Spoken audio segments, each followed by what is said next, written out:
Y fue un chaparrón de lágrimas entre todos. Creeríase que el grito maternal había brotado de la boca entreabierta de aquella dolorosa, el corazón traspasado por 7 espadas, que había en ella, que había en una de las capillas del templo.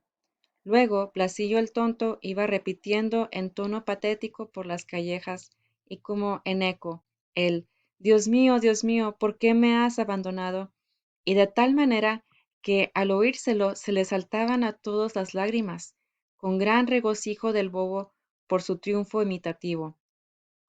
Su acción sobre las gentes era tal que nadie se atrevía a mentir ante él, y todos, sin tener que ir al confesionario, se le confesaban a tal punto que, como hubiese una vez ocurrido un repugnante crimen en una aldea próxima, el juez, un insensato que conocía mal a don Manuel, le llamó y le dijo: A ver si usted, don Manuel, consigue que este bandido declare la verdad, para que luego pueda castigársele, replicó el santo varón.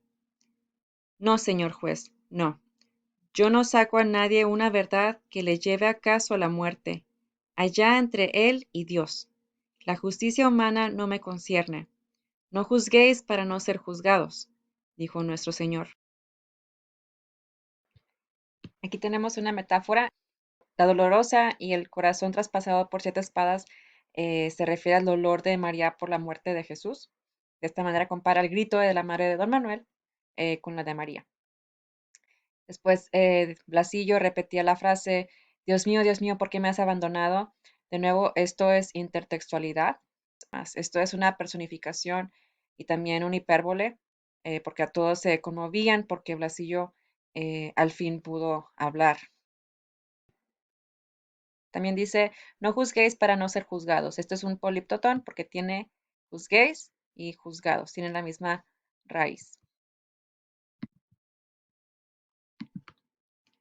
Pero es que yo, señor cura, comprendido de usted, señor juez, al César lo que es del César, que yo daré a Dios lo que es de Dios.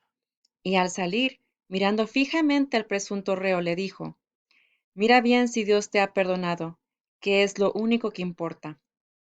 En el pueblo, todos acudían a misa, aunque solo fuese por oírle y verle en el altar, donde parecía transfigurarse, encendiéndosele el rostro.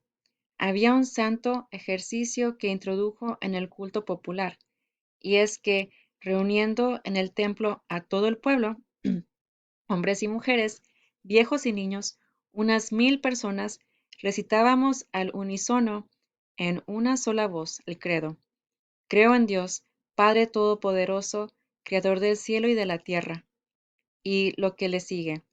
Y no era un coro, sino una sola voz, una voz simple y unida, fundidas todas en una y haciendo como una montaña, cuya cumbre, perdida a las veces en nubes, era don Manuel. Y al llegar a lo de creo en la resurrección de la carne y la vida perdurable, la voz de don Manuel se zambullía, como en un lago, en la del pueblo todo, y era que él se callaba. Aquí tenemos intertextualidad cuando don Manuel responde con versos bíblicos. Este también parecía transfigurarse encendiéndosele el rostro. Es una metáfora y también un paralelismo a la transfiguración de Jesús. Así que comparan a don Manuel con Jesús. Estos son versos del credo, así que esto también es intertextualidad. También tenemos un símil, comparan la fe del pueblo con una montaña. Aquí tenemos una personificación, o sea que su voz se hundía en el lago. El lago siendo el símbolo de la duda, es el elemento donde se hundía la voz de don Manuel.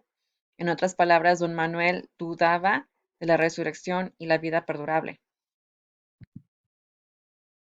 Y yo oía las campanas de la villa que se dice aquí que está sumergida en el lecho del lago, campanadas que se dice también se oyen la noche de San Juan, y eran las de la villa sumergida en el lago espiritual de nuestro pueblo.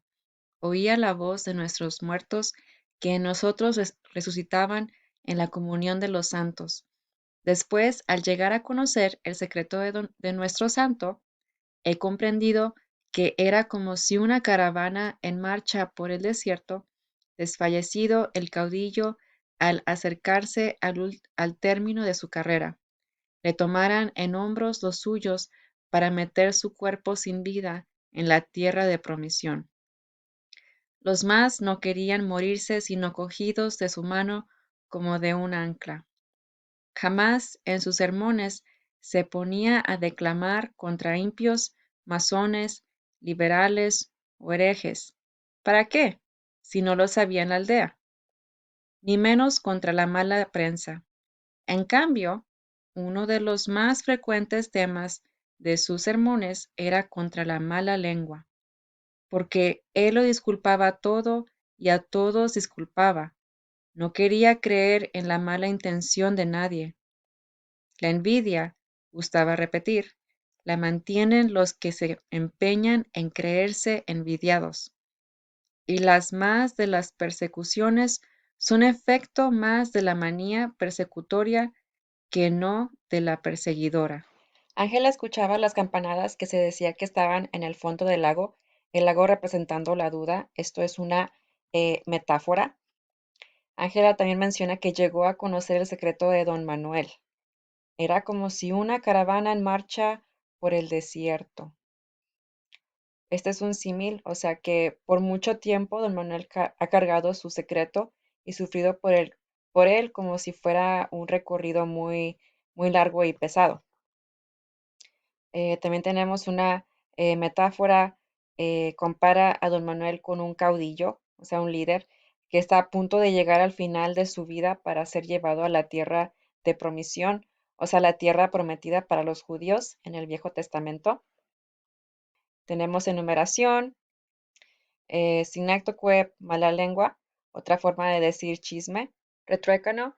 Esto es un juego de palabras para explicar que don Manuel perdonaba todo y a todos pedía perdón o los perdonaba. Y cerramos con un poliptotón. Explica que las persecuciones suceden por causa de los perseguidores y no por los perseguidos. Pero fíjese, don Manuel, en lo que me ha querido decir. Y él, no debe importarnos tanto lo que uno quiera decir como lo que diga sin querer. Su vida era activa y no contemplativa, huyendo cuando podía de no tener nada que hacer.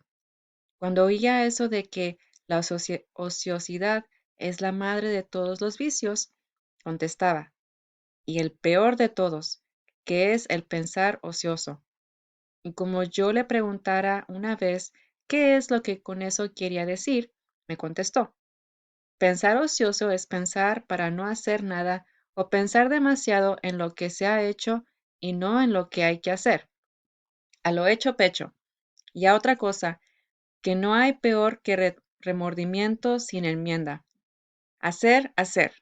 Bien comprendí yo ya desde entonces que don Manuel huía de pensar ocioso y a solas, que algún pensamiento le perseguía. Así es que estaba siempre ocupado, y no pocas veces en inventar ocupaciones.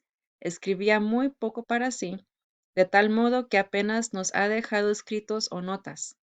Mas, en cambio, hacía de memorialista para los demás, y a las madres, sobre todo, les redactaba las cartas para sus hijos ausentes. Bueno, aquí tenemos un retruécano. Este es un juego de palabras para explicar sobre el no enfocarse en lo que insinúa la gente o lo que se dice sin pensar. También tenemos un sinécdoque, a lo hecho pecho, o sea, a tomar responsabilidad. Trabajaba también manualmente, ayudando con sus brazos a ciertas labores del pueblo. En la temporada de trilla, íbase a la era a trillar y a aventar, y en tanto leccionaba o distraía a los labradores a quienes ayudaba en estas faenas. Sustituía a las veces a algún enfermo en su tarea. Un día del más crudo invierno se encontró con un niño, muertito de frío, a quien su padre le enviaba a recoger una res a larga distancia en el monte.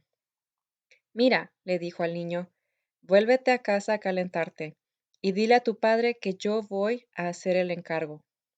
Y al volver con la res, se encontró con el padre, todo confuso, que iba a su encuentro. En invierno partía leña para los pobres. Cuando se secó aquel magnífico nogal, un nogal matriarcal, le llamaba, a cuya sombra había jugado de niño y con cuyas nueces se había durante tantos años regalado.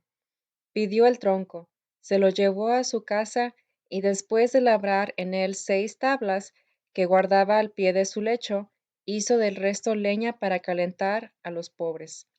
Solía hacer también las pelotas para que jugaran los mozos y no pocos juguetes para los niños. La trilla es la separación del grano de la paja. También tenemos un epíteto, un nogal matriarcal. Matriarcal que siempre da. Cuando el nogal se muere, don Manuel lo usa para hacer unas tablas y leña para los pobres. Solía acompañar al médico en su visita y recalcaba las prescripciones de éste. Se interesaba sobre todo en los embarazos y en la crianza de los niños, y estimaba como una de las mayores blasfemias aquello de teta y gloria, y lo otro de angelitos al cielo. Le conmovía profundamente la muerte de los niños. Un niño que nace muerto o que se muere recién nacido y un suicidio, me dijo una vez, son para mí de los más terribles misterios. Un niño en cruz. Y como una vez, por haberse quitado uno la vida, le preguntara al padre del suicida, un forastero, si le daría tierra sagrada, le contestó, seguramente, pues en el último momento, en el segundo de la agonía, se arrepintió sin duda alguna. Iba también a menudo a la escuela a ayudar al maestro, a enseñar con él, y no solo el catecismo, y es que huía de la sociedad y de la soledad, de tal modo que por estar con el pueblo, y sobre todo con el mocerío y la chiquillería, solía ir al baile. Y más de una vez se puso en él a tocar el tamboril para que los mozos y las mozas bailasen. Y esto, que en otro hubiera parecido grotesca profanación del sacerdocio, en él tomaba un sagrado carácter y como de rito religioso. Teta y Gloria y Angelitos al cielo son dichos para declarar que los niños al morir se van directo al cielo. Para don Manuel lo que más le dolía era la muerte de los recién nacidos. Los veía como Jesús en la cruz, así que esto es una metáfora, un niño en cruz. Cuando alguien le preguntaba a don Manuel si era posible que entrara al cielo alguien que se quitó la vida, don Manuel le respondió que sí, pues seguramente se arrepintió en el último momento de su vida. Don Manuel ayudaba al maestro en el catecismo. El catecismo es la educación religiosa.